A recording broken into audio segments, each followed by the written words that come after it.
اليوم راح يبدي موسم 25-26 للبريمير ليج. مباراة واحدة يوم الجمعة يوم 15/8/25 بين ليفربول وبورنموث. هذا هو الموسم من 29 على التوالي اللي يتابعه. 29 سنة على التوالي يتابع البريمير ليج الدوري الإنجليزي الممتاز من 97.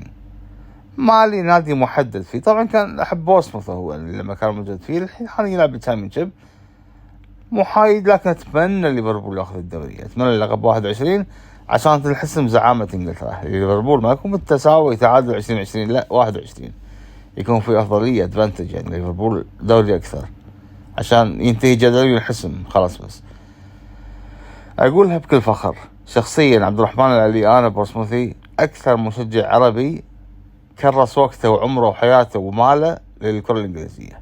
ما في نفسي، أنا ما أمدح نفسي اليوم، ماني نرجسي والموضوع عني، لكن بتكلم جديا. 15 زيارة لإنجلترا، 71 ملعب، عندي يمكن فوق 250 كتاب رياضي عن الكرة الإنجليزية، وعندي قمصان كل الأندية من البريمير ليج للناشونال ليج حتى الدرجة الخامسة، ويعني كتب ومجلات ومترجم وملاعب حاضر، يعني فوق 50 مباراة حاضر ومترجم كتب، وتعرفون اللي يتابعني يعرفني.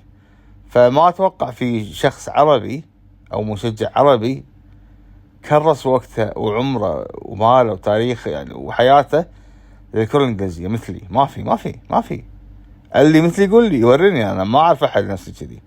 إدمان عشق يعني الكرة الإنجليزية. عندي قمصان كل الأندية، رايح كل الملاعب، وتفاصيل لا تعد ولا تحصى، وقاري كتب وايد. الكتب اللي قاريها إدمان. فاللي يعرف أحد يعني يتفوق علي وإنه يحب الكرة الإنجليزية أكثر مني، ولا مسافر، ولا عنده كتب، ولا شاري قمصان أكثر مني، يعلمني. أنا ما أدري منه والله، بس يعني أم نمبر 1 فان بالكرة الإنجليزية. أنا نمبر 1 المشجع العاشق المدمن الإدمان اللي الله يشفيني منه الكرة الإنجليزية. فاليوم راح يبدي الدوري، جدا متحمس ومستانس ومستاق I can't wait، والله I can't wait. أبي بس يبدي الدوري، شيء يشغلنا. ملل الحياة بدون كرة إنجليزية، ملل جدا. ما له شغل بالليغا والليغوان والليغوان، قصدي الدوري الفرنسي، يعني الدوري الفرنسي والبوندسليغا واللا ليغا والكالتشيو، ما لي شغل فيهم. كرة إنجليزية. أنا عندي أحسن دوري بالعالم البريمير ليج، ثاني أحسن دوري بالعالم الشامبيونشيب، والثالث الليغوان، والرابع الليغ 2. ما لي شغل بالليغا والبرشلونة مدريد وانتر ميلان وميونخ، ما لي شغل فيهم كلهم. باريس ما يهمني. الكرة الإنجليزية اليوم راح يبدي الموسم، وهنيئا لكل عشاق الكرة الإنجليزية.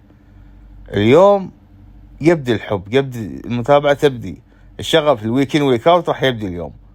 هنيئا لكم، الدوري راح يبلش اليوم إن شاء الله.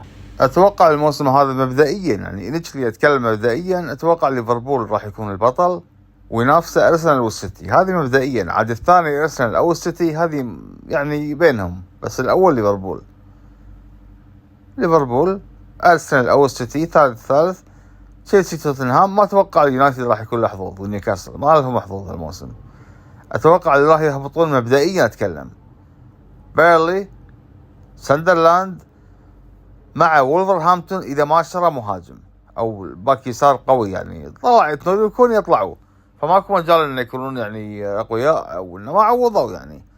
فولفرهامبتون أتوقع ليز راح يبقى، ليز راح يقاتل، بس راح يمكن مركز 17. لكن للأسف أتوقع وولفرهامبتون راح يهبط.